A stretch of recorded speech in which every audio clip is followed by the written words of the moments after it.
Bismillahirrahmanirrahim. Assalamualaikum kepada rakan-rakan dan sahabat-sahabat saya yang mana saya kenal atau tidak kenal. Alhamdulillah, hari ini saya nak memberitahu apa itu madu lebah. Okay, selama ni kita beli madu lebah, kita takut di pasaran banyak dapat tiruan.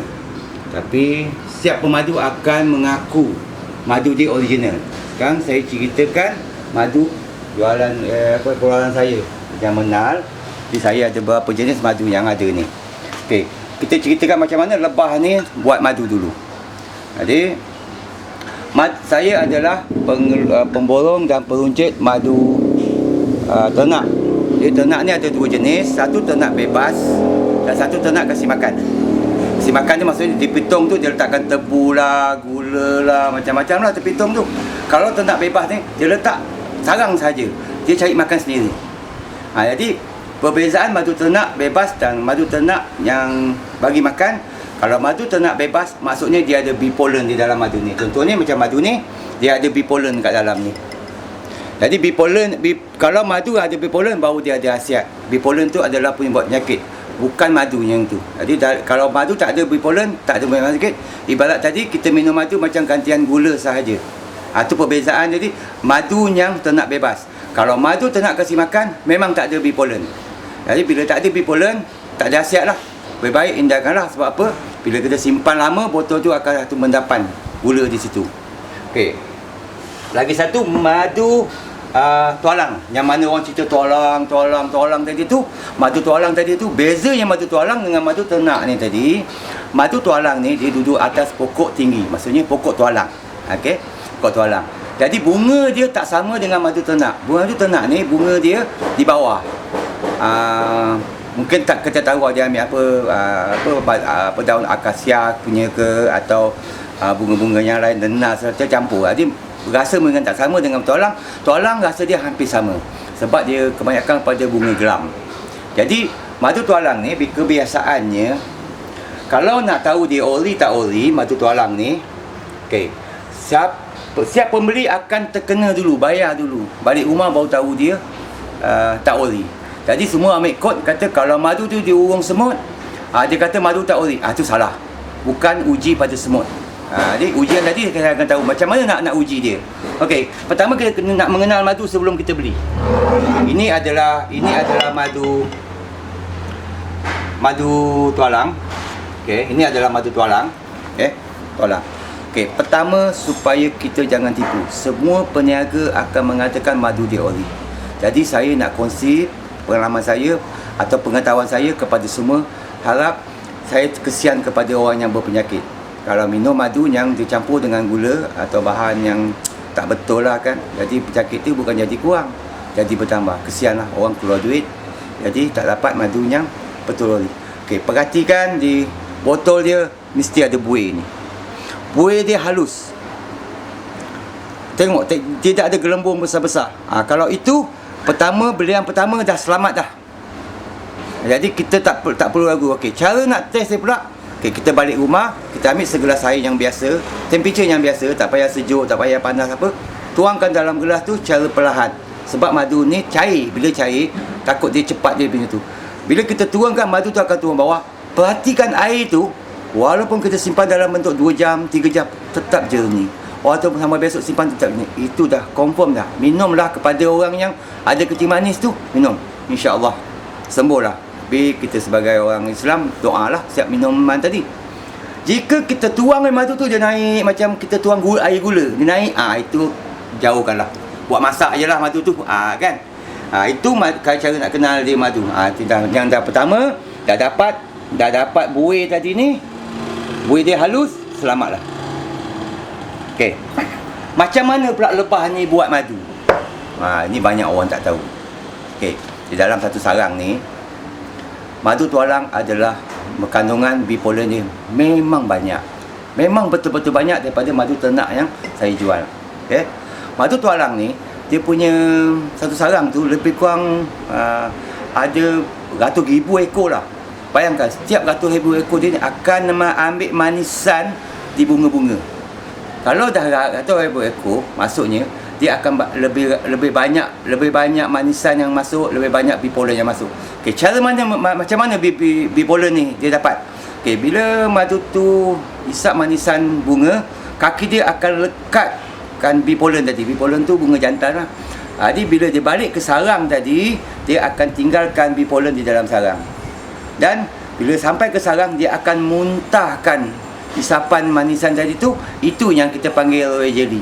Royal jelly muntahan tadi tu dimakan oleh queen. Hanya di dalam satu sarang, seekor saja queen yang buat madu. Itu cara madu. Jadi queen makan muntahan yang pekerja-pekerja tadi yang keluar tadi tu. Queen ni akan proseskan madu tu dengan cara dia. Tapi dia buat madu, dia bertelur, dia kahwin dalam masa 24 jam, dia tidak berhenti. Cara 24 jam dia akan jadi cara dia keluarkan madu tadi melalui bontot dia. Ibarat kita makan macam tahi dia lah, tapi dia tahi dia tu memberi khasiat kepada kita. Jadi maksudnya dia akan sentiasa hasil daripada bontot dia akan pergi kat lubang tu. Jadi habitat dia tadi ni, itu kelebihan dia tu. Jadi kalau Allah menciptakan suatu binatang yang baik, kalau kita boleh ikut sebagai seorang manusia, memang baiklah. Okey, cara dia. Jadi dalam satu sarang dia ada tugas masing-masing. Tugas tadi dia ada yang tukar ranger ada. Ranger tadi dia mencari ni. Lepas tu dia ada lebah jantan, dia ada lebah betina. Ada yang jaga tugas jaga sarang, ada yang jaga queen. Jadi ranger tadi ni dia akan keluar daripada sarang. Dia akan cari kat mana bunga yang banyak. Perjalanan dia tidak boleh melebihi 100 km. Kalau dia terkeluar, dia sesat, dia tak akan boleh balik sarang. Okey, dia akan sampai satu tempat tu, dia akan sarang. Okey, dia dah pastikan dia akan balik. Dalam pertengahan jalan, dia akan bagi satu signal pada yang dekat dalam sarang tadi. Jadi dia akan tunggu dia ni, lebah yang besar ni akan datang. Dia ni yang akan bawa pergi tempat bunga-bunga tadi tu. Jadi kat situlah dia buat, dia cari manisan itu. Okey. Selepas dia bila balik, okey, lebah punya habitat pula, dia akan keluar daripada sarang selepas subuh. Dia akan balik ke sarang sebelum maghrib. Jika dia tak dapat balik sarang sebelum maghrib, dia sesat. Itu yang kadang-kadang kita jumpa lebah masuk dalam rumah kita tu sesat lah tu. Dia tak dapat balik. Jadi itulah cara dia proses dia. Jadi siapa yang buat madu ni adalah queen sahaja. Seekor saja yang buat madu ni. Apa yang queen makan? Royal jelly. Itu yang jadi umur queen tadi ni sampai 3 hingga 5 tahun. Tapi pekerja ni hanya 40 atau 44 hari dia akan mati. Jadi macam mana pula queen ni nak membina queen lain? Jadi dia ada dia punya satu kumpulan yang akan membina untuk sebagai pengganti. Untuk membina ni, apabila larva tu menjadi 7 hari, dia akan ajar dia makan royal jelly. Anak lebah yang makan royal jelly, itulah dilantik untuk jadi queen. Yang lain tidak boleh makan. Hanya 2 ekor saja queen dan lebah yang dilantik untuk menjadi queen. Itu saja. Yang lain tak ada dapat. Yang lain tu upah tadi kepada yang pekerja adalah minum madu yang dia buat. Itu proses dia. Jadi kalau dia dia pergi ramai-ramai tu, yang dia tak boleh balik ke sarang tu, itu maksudnya tak ada apa-apa lah. Jadi yang penting dalam sarang seekor saja queen. Itu kelebihan tadi yang madu. Sama juga madu ternak tadi. Madu ternak cuma bezanya bunga. Muka madu ternak kita tak tahu. Kadang-kadang dia ada ambil macam herba-herba. Itu yang kita bina madu ternak ni kadang-kadang lain macam pula, segar pula rasa badan. Kadang-kadang tualang ni pula minum tak boleh lah je. Ada orang tak boleh minum sebab bee pollen dia. Bukan dia tidak boleh minum madu tu. Jadi kalau kita minum madu tualang, kita rasa pening kepala ke apa, jangan salahkan madu tu. Mungkin dia tak boleh minum madu tu. Itu perbezaannya madu tualang dengan madu ni. Okey, bila madu ternak pula, kita ada buat olahan sikit. Madu ni bila kita campurkan sedikit dengan bahan ni khas untuk ini. Ni khas untuk ini. Jadi saya konsentrasikan kepada madu ternak ni, saya tahu kualiti dia dan saya boleh kawal kandungan air dia. Madu ternak kita kawal pada kandungan air dia 18%. Orang panggil moisture lah, 18%. 14%. Tapi madu tualang kandungan air dia 25%. Sebab dia cair. Dia cair. Kalau madu ternak ni kita boleh kawal dia punya air 14% dia pekat. Itu apa beza pekat? Pekat, cair, pekat. Itulah. Tualang tak boleh dapat macam ni lah. Sebab dia terdedah kan. Okey. Daripada madu tadi, daripada sarang, ini asli dia, tidak campur apa-apa. Apabila kita nakkan dia sebagai cara pengubat untuk yang lebih khusus, barulah kita buat campuran. Okey. Apabila kita campurkan dengan propolis, mana saya ada menjual pure propolis, kita campur dengan propolis, dia akan dapat kita akan jadikan dia madu propolis. Okey, apa khasiat madu propolis ni? Madu propolis sangat baik kepada orang yang batuk tak nak berhenti. Dah jumpa doktor dah 3-4 kali pun tak nak berhenti juga.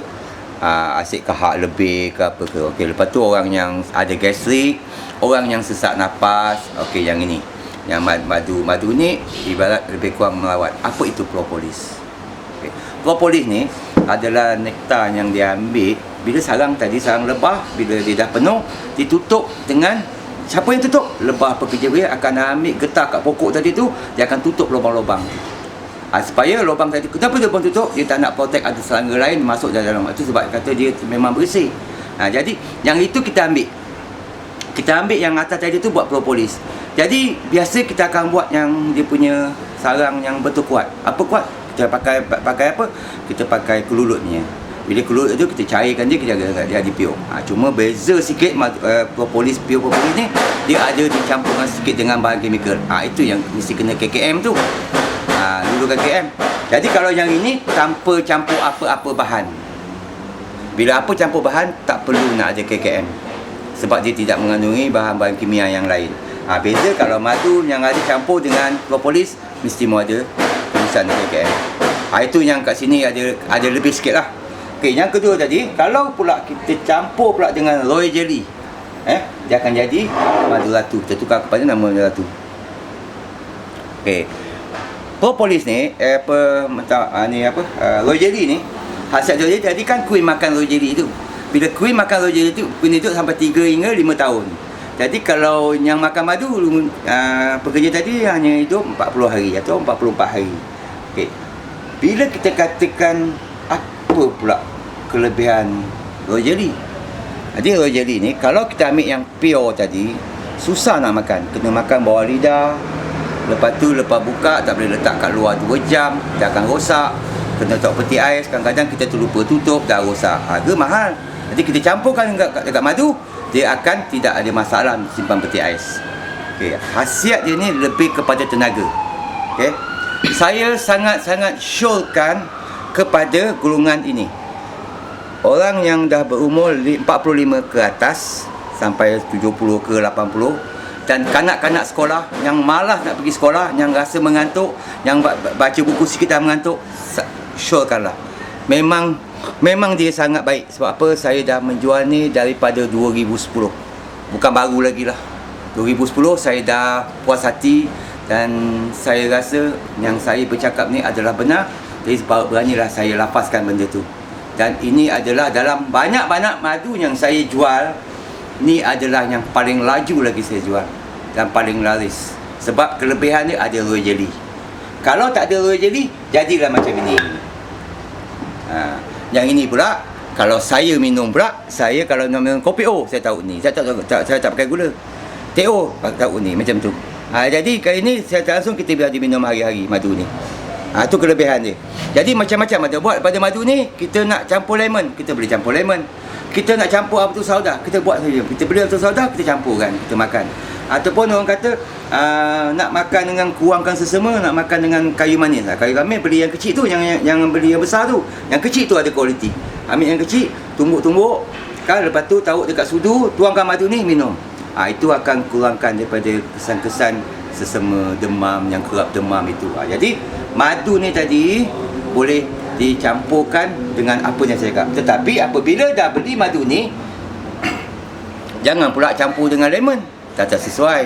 Sayanglah, kita dah ada royal jelly campur lemon. Kita dah ada royal jelly dalam, kita campur auto sada. Tak betul tu. Jangan campur apa-apa. Saya nasihatkan, sayang. Kalau ada niat nak campur, kita boleh campurkan dengan madu ni. Okey. Yang ni tadi madu hutan. Okey, ni madu hutan. Saya tak ada labelkan madu hutan. Kenapa saya tak labelkan madu hutan?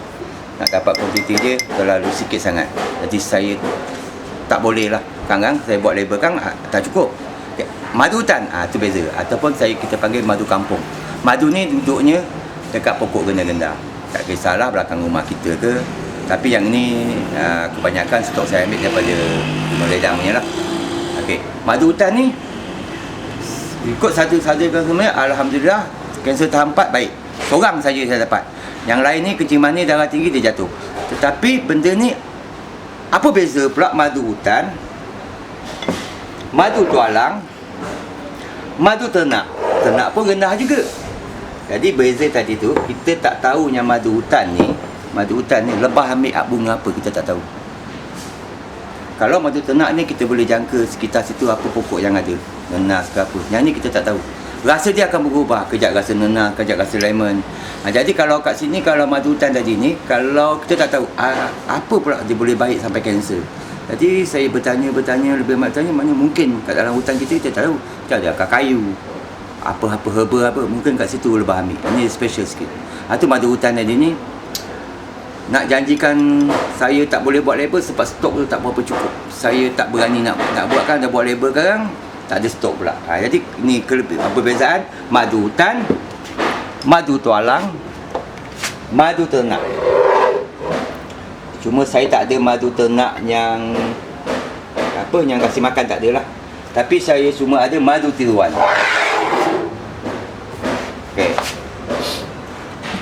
Okey, macam mana pula kita nak mengenal madu tiruan? Tadi saya dah cerita madu saya, ni cerita madu tiruan. Okey. Kalau kita perhatikan kat sini, sepatutnya madu ni saya sudah beli melebihi 8 bulan. Bila 8 bulan, dia mesti ada kaki kat bawah, super macam ni. Kalau saya dah simpan 8 bulan, ni kaki dia. Nak tengok kaki dia. Okey. Kalau dah 8 bulan, dia mesti ada kaki. Okey. Satu lagi saya tunjuk lagi dia. Boleh jelaskan lagi. Dia akan jadi macam ni. Kalau dah 8 bulan simpan dalam botol. Lagi lama kita simpan, madu ni lagi baik. Okey. Walaupun kita simpan madu yang betul-betul ori, walaupun umur dia melebihi 1 tahun, 2 tahun, dia tidak akan mendap. Okey? Macam ni. Letaklah macam ni. Tapi tak boleh nak goyang lama kan, buih pula naik. Okey? Letak macam ni. Jadi kalau madu macam ni, biasanya kalau kita goyang macam ni, dia akan jadi naik buih. Itu yang saya ni ada surat. Dia akan bersih juga bawah dia. Okey. Macam mana saya kata tadi, madu tu campuran gula tiruan. Selepas dapat 6 bulan, 8 bulan, letak tempat biasa je, dia akan jadi mendap macam ni. Itu perbezaan. Tapi ni saya biasalah, saya tak kenal benda ni. Jadi saya boleh tunjukkan, jaga. Ni selepas 8 bulan. Okey. Dan dia tidak akan keluarkan, masa beli ada buih. Sebab dia nak jual, dia tuangkan, jadi nampaklah buih. Tapi dia akan jadi macam ni selepas 6 bulan. Berbeza yang ini, simpanlah 6 bulan, ni lah rupa dia. Itu berbezanya. Jadi kalau madu yang betul-betul asli, tanpa campuran benda asing, itulah corak dia, itulah cara dia. Itu yang tadi saya kata, bila nak beli, biasa orang jual kat luar, warna botol ni akan jernih. Jadi kalau kita boleh nak belajar, kita tengok madu ni. Madu biasanya dia akan macam berkilat, walaupun warna dia hitam. Jangan hitam tu menganggapkan madu tu rosak, tidak. Hitam tu ada 2 sebab. Pertama, madu tu dah lama. Kedua, madu tu adalah daripada bunga gelam, jadi hitam. Jangan kata madu hitam tu tak baik, tidak. Dia bunga, dia berasal pada bunga.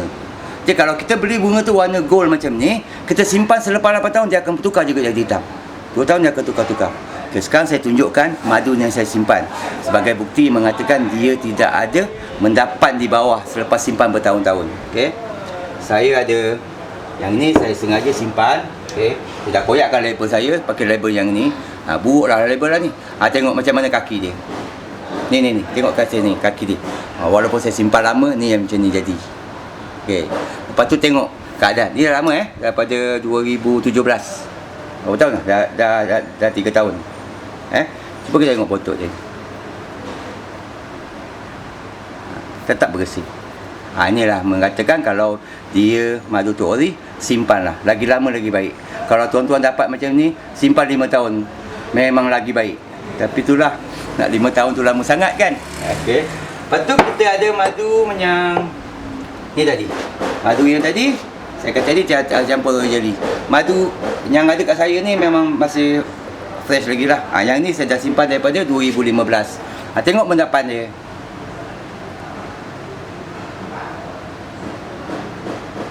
Nak naik pun susah pasal dia bekat kan. Dia tetap tidak ada dia ada 8 walaupun dah simpan. Tetapi ada beza. Nanti kalau kita tengok dia ada macam putih-putih naik. Putih itu adalah royal jelly. Lagi lama kita simpan, cuma rasa dia akan berubah jadi pahit. Dan lagi lama, lagi bagus. Tapi budak-budak tak nak. Kita bolehlah orang dewasa. Budak rasa pahit dia tak nak. Jadi, kalau dah sampai tahap ni, memang madu ni terbaik.